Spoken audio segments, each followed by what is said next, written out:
खाने के लिए बैठी है। शिवांगी मुंह बनाते हुए कहती है, अरे माँ क्यों आज भी खाने बिट्टू की पसंद का ही बना है? आपको पता है ना मुझे ये सब्जी बिल्कुल भी नहीं पसंद है, लगती है अच्छी लगती है। रेणुका जी प्यार से समझाते हुए कहती है, अरे बेटा ऐसे कुछ नहीं है, बल्कि वह तो सारी सब्जी खा लेता है, बस तुम्हारी ही हर चीज में नखरे हैं। तुम अब बड़ी हो गई हो तो खाने में नखरे करना छोड़ दो, ससुराल में जाओगी तो एडजस्ट करना पड़ेगा, समझ? तो अब चुपचाप से सब खाओ। राहुल हंसते हुए, हाँ दादी माँ सही कह रही हो तुम, तो हरी सब्जी में नखरे करती है, ये तो हरी सब्जी में नखरे करती है। शिवांगी बिट्टू की बात पर चिढ़ जाती है, चुप कर बिट्टू, तू बहुत बोलता है, तेरे तो पसंद की सब्जी है तो तू यही कहेगा ना। रेणुका जी भी अब शिवांगी को डांटने लगती है, अरे तुम अच्छी तो है, छोटा है पर सब्जी खाता है, मेरे हर बात मानता है, और एक तुम हो कि अभी भी बचपना नहीं छोड़ रही हो। शिवांगी अब अपने पापा से शिकायत करते हुए कहती है, देखा ना पापा, माँ मुझे फिर डांट रही है। शिवांगी अपनी माँ से बोलती है, माँ मैं अभी बच्ची हूँ ना, बस प्यार से क्यूटी सी ये कहकर वह खूब हंसने लगती है। मनोज जी ये सब ख्वाब से देखकर मुस्कुरा रहे हैं। अब बोलते हैं, चलो अब बस करो और खाना खा लो। इतना सब बातों में बस मालती ही थी जो चुप बैठी के शांति से अपना खाना खा रही थी। शिवांगी मुंह बनाते हुए खाना खाने की कोशिश कर रही है, और रेणुका जी और बिट्टू को उससे पर अब हंसी आ रही है। मनोज जी बस शांति से खा रहे थे, मालती बस उन्हें सब को देख कर पल देखती है और बस मुस्कुरा देती है, और फिर सर झुकाकर खाने लगती है। शिवांगी के आधा खाना छोड़कर रेणुका जी शिवांगी को देखकर मनोज जी से शिकायत करती है, आपने ही सर पर चढ़ा कर रखा है, जब देखो हर चीज में नखरे, कौन झेलेगा इतने इसका? मनोज जी शिवांगी को एक नजर देखकर मुस्कुराते हुए, अरे रेणुका जी आप क्यों चिंता करती हो, देखना एक दिन मेरी बेटी को देख के आप खुद कहेंगी कि मेरी शिवांगी कितनी सुलझी हुई और समझदार बेटी है। अभी तो बस वह यूं ही बचपना करती है, पर मुझे पता है कि मेरी दोनों बेटी बहुत समझदार हैं। उसकी बात सुनकर मालती एकदम से उन्हें देखती है, और शिवांगी खुद को समझदार कह जाने पर बहुत खुश हो जाती है। ऐसी ही बात करते हुए सब खाना खाते हैं, और बिट्टू और शिवांगी टीवी में मूवी देखने लगते हैं। रेणुका जी और मालती किचन में थी। मालती बर्तन धोने के बाद उतरे हुए चेहरे के साथ माँ से बोलती है, माँ बहुत से दर्द कर रहा है, मुझे बाम दे दो, मैं बाम लगाकर जल्दी सो जाऊंगी। रेणुका जी उसके माथे को छूकर कहती है, बेटा तबीयत तो खराब नहीं हुई ना? अचानक से दर्द? मालती जवाब देती है, कहीं कहती है, नहीं बस अचानक से दर्द करने लगा। रेणुका जी उसे बाम देकर कहती है, ठीक है जा बेटा आराम कर ले, मैं बाकी सब कर लूंगी। मालती बाम लेकर चली जाती है। वह जाते दो पर बिट्टू और शिवांगी को मूवी में कॉमेडी सीन देखकर हंसते हुए देखती है, और फिर अपने कमरे में चली जाती है। तकरीबन 11:30 बजे बिट्टू और शिवांगी की मूवी देखने के बाद सोने चले जाते हैं। बिट्टू और शिवांगी दोनों के बेड्स एक कमरे में थे, और मालती बंगला के कमरे में सोती थी, और नीचे वाले कमरे में मनोज और रेणुका जी थे। शिवांगी की फैमिली में बस यही खुशी है, जिंदगी जीती जाती है, जहाँ हंसकर मजाक के साथ थोड़ी नोक-झोंक भी की जाती है, पर उन्हें क्या पता कि यह खुशी बस आज रात तक ही है। मनोहन है। अगली सुबह उन्हें सबकी जिंदगी में एक तूफान आने वाला है, और खास कर शिवांगी की जिंदगी में सुबह उसकी जिंदगी में अंधेरा लेकर आने वाला है। कल से उसकी जिंदगी बदल देगी। वह खुद भी सुबह के 8 बजे रेणुका जी रोज सुबह पहले मंदिर जाती थी। मंदिर उसके घर के बहुत पास ही था। वह सुबह पहले मंदिर में दर्शन करने जाती है, और बाद दिनचर्या शुरू करती थी। रोज की तरह रेणुका जी भी आज भी मंदिर जाकर आती है, और मनोज जी अपने ऑफिस अखबार पढ़ रहे हैं। मनोज जी और रेणुका जी आ गई आप जल्दी से नाश्ता लगाइए, बड़ी भूख लगी है। रेणुका जी पूजा की थाली थाली को मंदिर में रखती है, और किचन में जाते हुए जो अभी लगाती हूँ, और बेटी कहाँ है, मुझे अब की देर होती है, तो वह आपको नाश्ता दे देती है। मनोज जी अखबार वापस रखते हुए कहते हैं, हाँ वही तो मैं सोच रहा था, पता नहीं क्यों रोज तो मालती जल्दी उठ तैयार हो जाती है, और इतनी देर लगा दी।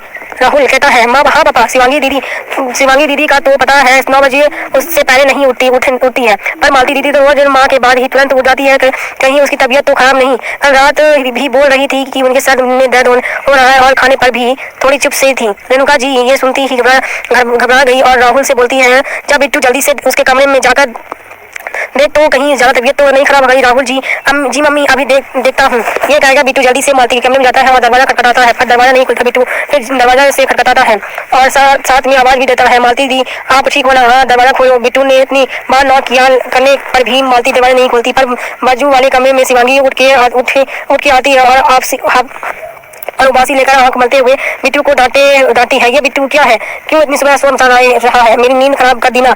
बिट्टू शिवांगी को देखकर कहता है, अरे क्यों शिवादी, आपको नींद नहीं पड़ी है? नींद की पड़ी है यहाँ मालती दी कब से दरवाजा नहीं खोल रही है। शिवांगी क्यों लेकिन क्यों कोशिश करती है। अब शिवांगी भी दरवाजा लॉक करने लगती है और उसकी कोशिश भी कर चली जाती है। शिवांगी मालती दी चलाती रहती है, वो दरवाजा नहीं खुलता। शिवांगी भी अब परेशान हो जाती है।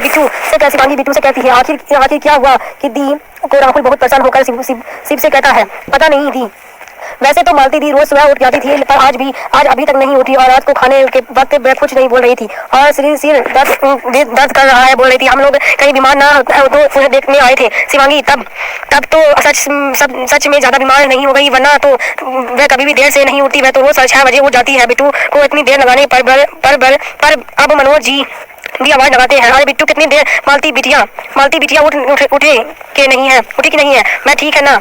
राहुल जल्दी से सिलाई से लगाकर परेशान सा कहता है, नहीं पापा और सीबीडी उसका दरवाजा कब से नॉक कर रहा हूँ, पर दरवाजा अंदर से बंद है, लगता है कि तबीयत और खराब हो गई है। इधर शिवांगी भी बहुत घबराई और फिर से दरवाजा जोर से खटखटाती हुई कहती है, दी दरवाजा खोलिए, आप खाना। मालती दी दरवाजा खोलिए, मालती दी, पर अभी भी कोई जवाब नहीं मिलता, ना कोई दरवाजा खुलता है।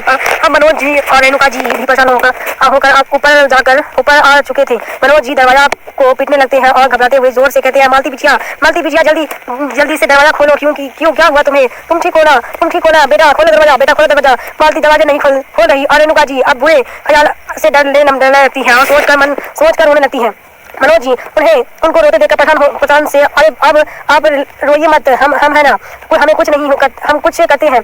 अपनी माँ को रोते देखकर शिवांगी बिट्टू अभी पर बहुत परेशान हो गए थे। मनोज जी दरवाजा तोड़ने की कोशिश करने लगते हैं। शिवांगी अपनी माँ को संभालने लगती है। अब सबकी परेशानी ज्यादा चिंता में बदल चुकी है, क्योंकि उन्हें तकरीबन 1 घंटा होने को आया है, पर मालती दरवाजा नहीं खोल रही है। 1 घंटे की मेहनत के बाद आखिर में मनोज जी, बिट्टू और शिवांगी ने मिलकर दरवाजा तोड़ दिया। मनोज जी जैसे कमरे में अंदर गए का नजर देखकर उनके पैरों से जमीन ही खिसक गई। वह अपने सिर पकड़ बैठ गए और उनकी आंखों में आंसू से रुक नहीं रहे थे। शिवांगी रेणुका जी और बिट्टू भी पीछे से कमरे में तेजी से आए तो वह लोग भी स्तब्ध हो गए। रेणुका जी जोर से चिल्लाते मालती और बेहोश हो गई। मालती ने जहर खाकर आत्महत्या कर ली थी। शिवांगी और बिट्टू वह दोनों तो अपनी दी को देखकर सोचने या समझने की हालत में ही नहीं थे कि उनकी उनके साथ अभी क्या हुआ। बिट्टू मालती को नाम पुकार कर जोर से रोया।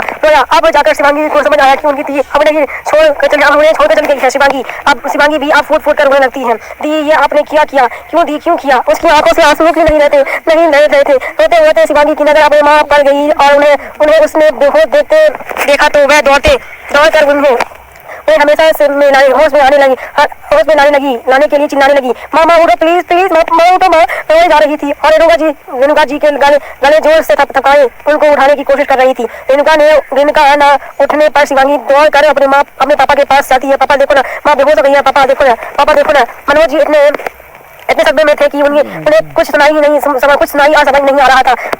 बस मालती की तरफ देखे रो जा रहे थे। शिवांगी मनोज जी की हालत देखकर रोते हुए कहती है, पापा प्लीज होश में आइए, पापा प्लीज, पापा होश में आइए, पापा देखिए माँ बेहोश हो गई, पापा प्लीज कुछ करिए। ये कहकर वे अपने पापा को हाथ जोर से हिलाते तब जाके वह शिवांगी की तरफ देखते हैं और उसे गले लगाकर फूट कर रोने लगते हैं। वह